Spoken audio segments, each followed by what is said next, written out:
नमस्ते बच्चों, एक बार फिर से आपका स्वागत है हमारे इस YouTube चैनल रेडियंस ट्यूटोरियल पर।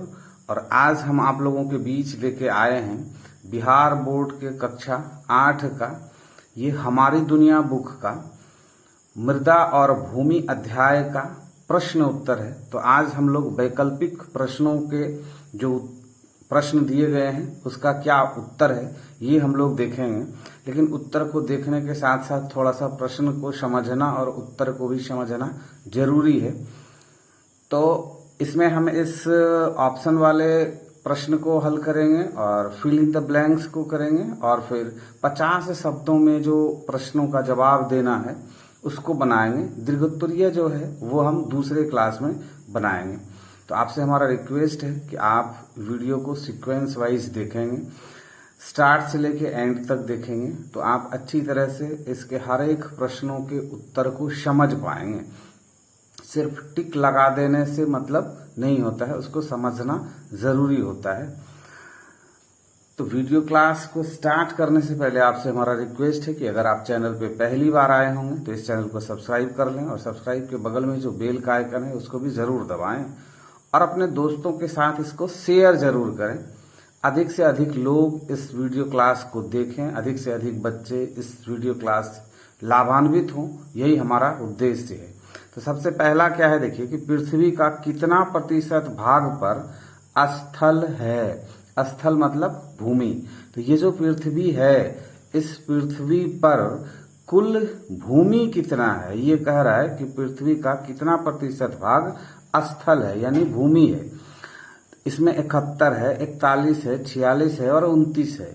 29% भाग पर ही भूमि है और शेष भाग जो है वो जल है। तो पूछ रहा है हमसे स्थल, तो हम इस ख को ही सही आंसर मानेंगे। अब ये मैंने बुक जिस बच्चे से लिया उस बच्चे ने ऑलरेडी पहले इसको बना लिया था, तो इसमें पेन से टिक किया हुआ है। विश्व में सघन जनसंख्या कहाँ मिलती है। अब देखिए, विश्व में ये जो पूरा संसार है इसमें 29% भाग पे ही लोग रहते हैं। इसमें से अधिक जनसंख्या पूछ रहा है कि कहाँ रहता है। पहाड़ों पर रहता है या मैदानों में रहता है या पठारों पर रहता है या मरुस्थल में रहता है। आपको पता है कि पहाड़ों के ऊपर बहुत कम लोग घर बना के रह सकते हैं, पठारों पे बहुत कम लोग घर बना के रह सकते हैं क्योंकि वहां आवागमन की समस्या होती है। पहाड़ों पर भी आवागमन की समस्या होती है। मरुस्थल में सिर्फ बालू ही बालू होते हैं तो वहां भी आवागमन की समस्या होती है, जल की समस्या होती है। इन पठारों पर भी जल की समस्या होती है, पहाड़ों पर भी जल की समस्या होती है। तो आवागमन और जल दोनों प्रॉब्लम ये तीनों जगहों में आपको मिलेगा। लेकिन जब मैदानी क्षेत्र में आएंगे तो आपको जल भी उपलब्ध होगा और आवागमन भी सुगम होगा। यानी आप जो सड़कें बनाएंगे तो वो आसानी से आप सड़कों पे इधर से उधर जा पाएंगे, आपकी गाड़ियां सही से चल पाएंगी। तो अधिक लोगों का बसाव होता है मैदानी क्षेत्रों में। क्यों होता है ये मैंने आपको बता दिया। अब तीसरे नंबर में क्या है कि भारत में भूमि उपयोग संबंधी आंकड़े कौन रखता है। मैंने इस बुक को जब पढ़ाया, इस अध्याय को, मृदा भूमि इस अध्याय को जब मैंने पढ़ाया तो उसमें मैंने आपको बताया है, इस बुक में लिखा हुआ है कि भूमि संबंधी जितने भी आंकड़े हैं, जो भी इससे संबंधित रिपोर्ट्स होते हैं वो कौन रखते हैं, भू राजस्व विभाग ही रखते हैं। ना ये भूगर्भ विज्ञान विभाग रखता है, ना गृह विभाग रखता है और ना ही चिकित्सा विभाग रखता है। कौन रखता है, भू राजस्व विभाग। यानी भूमि का जो लगान तहसीली होता है, उसका जो टैक्स लिया जाता है, उसको रखने के लिए भू राजस्व विभाग बनाया गया है। तो भूमि से संबंधित जितने भी आंकड़े हैं, किसका कौन सा जमीन किसके हक में है, कौन सा क्षेत्र पहाड़ी है, कौन सा क्षेत्र जंगली है, कौन सा क्षेत्र पर्वतीय है, कौन सा क्षेत्र मरुस्थल है, क्या उसकी लंबाई चौड़ाई है, ये सभी आंकड़े, कहाँ से नदियां हैं, कहाँ तालाब हैं, इन सब चीजों की जानकारी कौन रखता है, भू राजस्व विभाग ही रखता है। अब देखिए, ये 4 नंबर का जो प्रश्न है क्या है, भूमि उपयोग के कुल कितने प्रमुख वर्ग हैं। भूमि उपयोग के कुल कितने प्रमुख वर्ग हैं। तो ये जो वर्ग हैं आप इसी अध्याय में पढ़े हैं कि भूमि के कुल कितने वर्ग हैं। उन वर्गों में से कुल 5 वर्ग हैं जिनका हम मुख्य रूप से उपयोग करते हैं। तो ये हमारा गौ नंबर का आंसर इसका हो गया। मृदा में कुल कितने स्तर पाए जाते हैं? तो मृदा में कुल 3 स्तर पाए जाते हैं। देखिए, ये समोच्च रेखी करना किसका उपाय है? सबसे पहले आपको जानना है कि समोच्च रेखी किसको कहते हैं। हमने ऑलरेडी जब इस अध्याय को पढ़ा रहा था उस वीडियो क्लास में हमने बताया है कि समोच्च रेखी किसको कहते हैं। अगर आपने इसके वीडियो क्लास को नहीं देखा है तो आप प्लेलिस्ट में चले जाएं और आप वहां से देखेंगे तो सीक्वेंस वाइज आपको वीडियोस मिलेंगे, तो आप वहां से जाके इसको देख पाएंगे।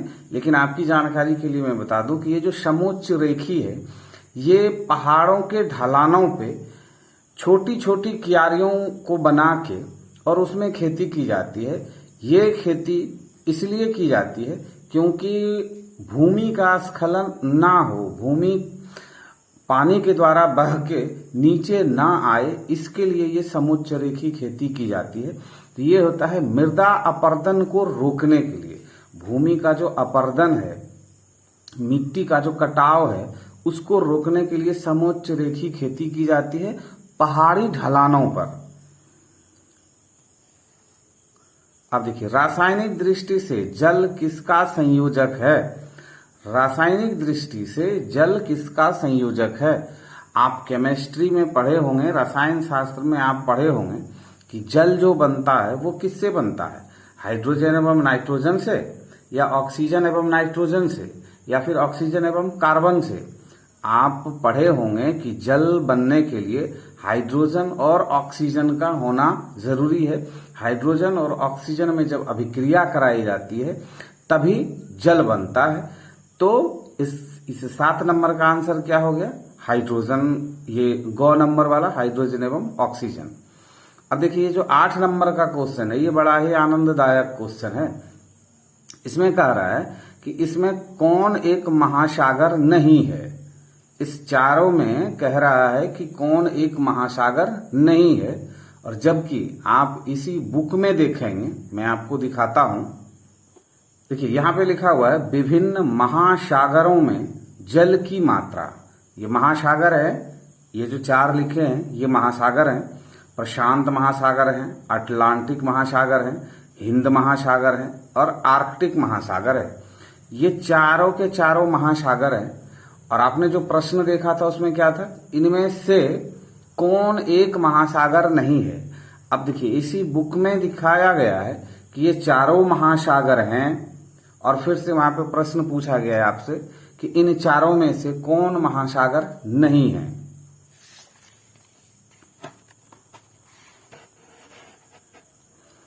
अब इस प्रश्न का उत्तर आप ही बता सकते हैं कि क्या होगा।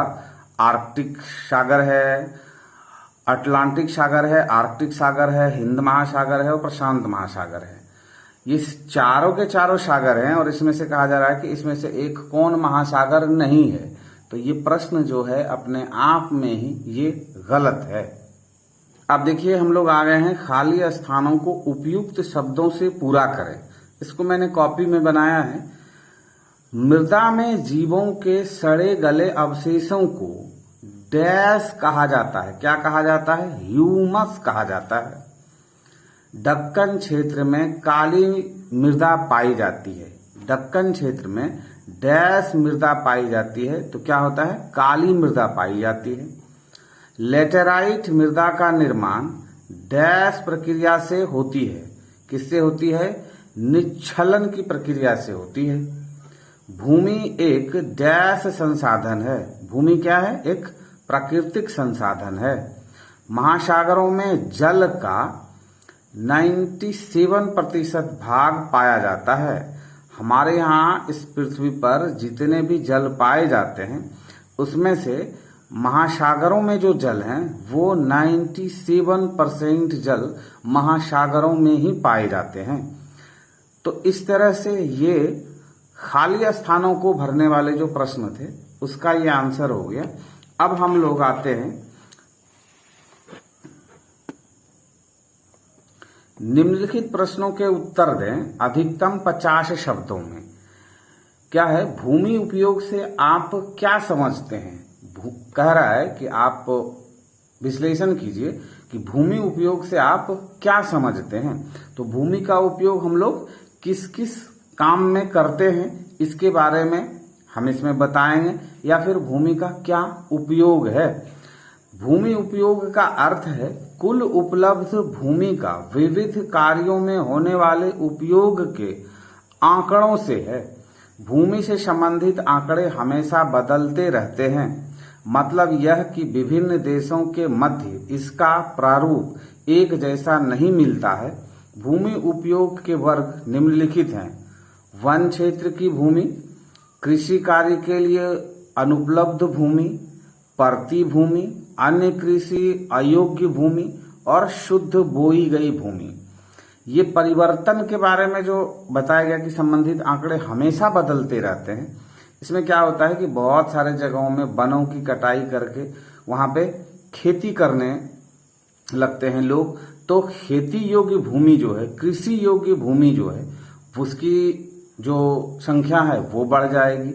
या फिर वनों को काट के बसाव के लिए वनों का कटाई करके वहां पे घर मकान बना दिया गया, तो उस जमीन का जो आंकड़ा है वो बदल जाएगा। तो भूमि का उपयोग हम लोग किस किस क्षेत्र में करते हैं उसका ये आंसर हो गया। अब नंबर 2 में है कि मृदा निर्माण में सहायक कारकों का उल्लेख कीजिए। ये जो मृदा है, ये जो मिट्टी है, इसका निर्माण जो होता है उसमें कौन से मुख्य मुख्य कारक हैं उनके बारे में पूछा जा रहा है। तो 1 सेंटीमीटर मोटी सतह वाली मृदा के निर्माण में सैकड़ों हजारों वर्ष लग जाते हैं। मृदा के निर्माण में किसी भी जगह में उपस्थित मौलिक चट्टान, क्षेत्र की जलवायु, वनस्पति, सूक्ष्म जीवाणु, क्षेत्र की ऊंचाई, ढाल तथा लंबे समय तक अनवरत प्रक्रिया होते रहने के बाद चट्टान के टुकड़े को भौतिक, रासायनिक एवं जैविक ऋतुचरण से महीन कणों में बदलने से मृदा का निर्माण होता है। क्या होता है? चट्टानों के टूट टूट के उसके छोटे छोटे टुकड़े, एकदम महीन बारीक टुकड़े, और फिर उसमें जैविक ऋतुचरण से जो परिवर्तन आते हैं उसमें हजारों लाखों वर्षों के बाद 1 सेंटीमीटर मोटी परत का मृदा का निर्माण होता है। तो ये तीसरे नंबर का आंसर हो गया। अब चौथा नंबर क्या है? ऋतुचरण से क्या अभिप्राय है, यानी ये ऋतुचरण किसको कहते हैं? ऋतुचरण पेड़ पौधों, जीव जंतुओं, मानवीय क्रियाओं तथा जल की प्रतिक्रिया से चट्टानों का टूटना, तापमान का उतार चढ़ाव, तुषार क्रिया तथा चट्टानी पर्वतों के फैलने सिकुड़ने से चट्टानों का टूटना ऋतुचरण कहलाता है। ऋतुचरण क्या कहलाता है कि हवा के द्वारा या फिर बारिश में चट्टानों का खिसकना, फिर एक दूसरे से टकराना, फिर उसका टूटना, और फिर छोटे छोटे कणों का, जिसको आप बालू के रूप में देखते हैं, रेत के रूप में देखते हैं, वो क्या है? वो बड़े चट्टानों से ही आपस में टूट के छोटे छोटे कण बने हैं, और उसी के और छोटे छोटे कण के साथ जब पौधे और जीव जंतु मिलके सड़के हजारों लाखों वर्षों बाद मृदा का निर्माण करते हैं, तो जो चट्टानें टूटती हैं धूप से, शीत से, ठंड से, जो चट्टानों में क्षरण होती है, उसी प्रक्रिया को ऋतुचरण कहते हैं। देखिए यहाँ पे नंबर थोड़ा सा चेंज हो गया था। ये 3 नंबर का क्वेश्चन है कि भूमि उपयोग को प्रभावित करने वाले कारकों के नाम लिखिए। भूमि उपयोग को प्रभावित करने वाले कारक कौन कौन से हैं? भूमि उपयोग को प्रभावित करने वाले 2 प्रमुख कारक हैं, प्राकृतिक कारक और मानवीय कारक।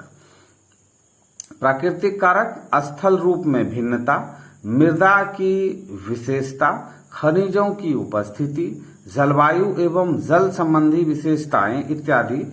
जैसे कारक भूमि के उपयोग में परिवर्तन ला देते हैं।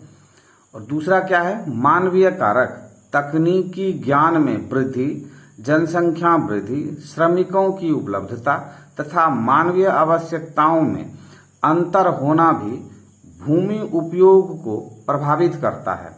साधारण रूप में आप इस बात को जानें कि हम जो भूमि का उपयोग करते हैं तो हम किस रूप में भूमि का उपयोग करते हैं, या तो रहने के लिए, या फिर खेती करने के लिए, या फिर कल कारखाने बनाने के लिए, या फिर वनों का विकास करने के लिए।